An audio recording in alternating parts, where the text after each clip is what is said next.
Tadi rapat lumayan sangat lama sejak COVID, baru kali ini hampir 7 jam. Dan tadi luar biasa Pak Mahfud memberikan transparansi atas laporan hasil analisis dari PPATK. Dan tadi sempat ada perdebatan yang cukup signifikan antara bahasa dari yang diterima oleh Pak Menko yang tadinya sebelumnya dikatakan akan beradu, tapi tadi sudah diklarifikasi bahwa penantang pertama adalah dari Pak Benny Kaharman, baru disambut oleh Pak Mahfud, dan tadi sudah clear, sudah dijelaskan. Dan terkait dengan informasi apa yang disampaikan Pak Mahfud dengan apa yang disampaikan Bu Menteri Keuangan, itu sangatlah beda. Perbedaan inilah yang akhirnya akan kita dalami. Kita mengundang sekaligus dengan Menteri Keuangan, Pak Menko dan PPATK untuk mensinkronisasi hasil laporan yang dimiliki oleh Pak Menko sebagai Ketua Komite Nasional TPPU dengan Bu Menteri Keuangan. Karena tadi perbedaannya sangat jauh. Kalau dari 349 triliun, ada yang disampaikan oleh PPATK tadi ada 189 triliun. Yang dua kali terjadi laporan di antara pelaporan pertama 180 triliun dengan 189 triliun.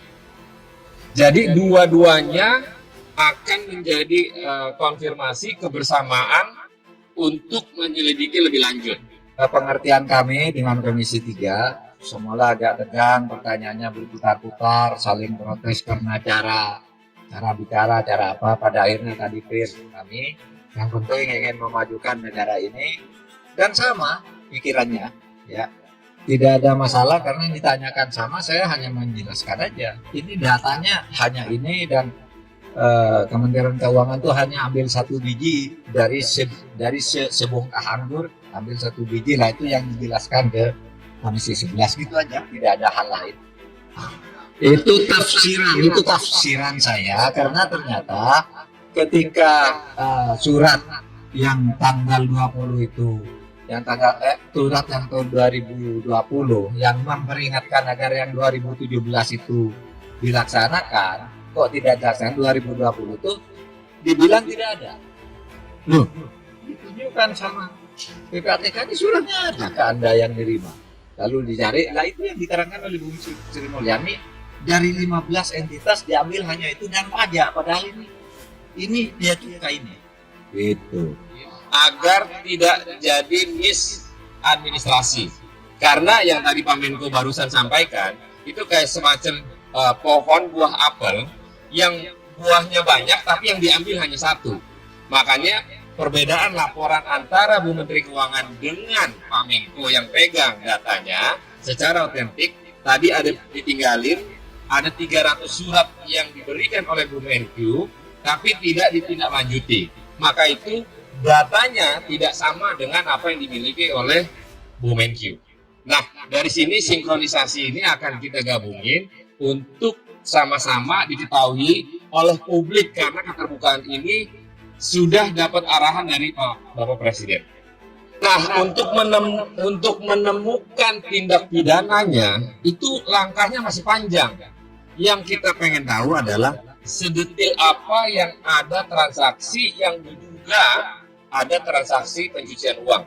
Diduga transaksi pencucian uang. Ada 491 orang yang tadi Pak Menko sampaikan.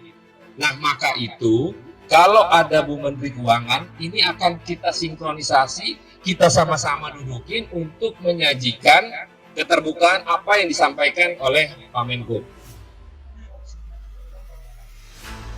Nanti setelah temuan dari apa yang sudah ada di konfrontasi bersama dan ada tindak pidana pencucian uang, maka kita akan merekomendasikan kepada aparat penegak hukum dari 3 institusi, ada kepolisian, ada kejaksaan, ada KPK.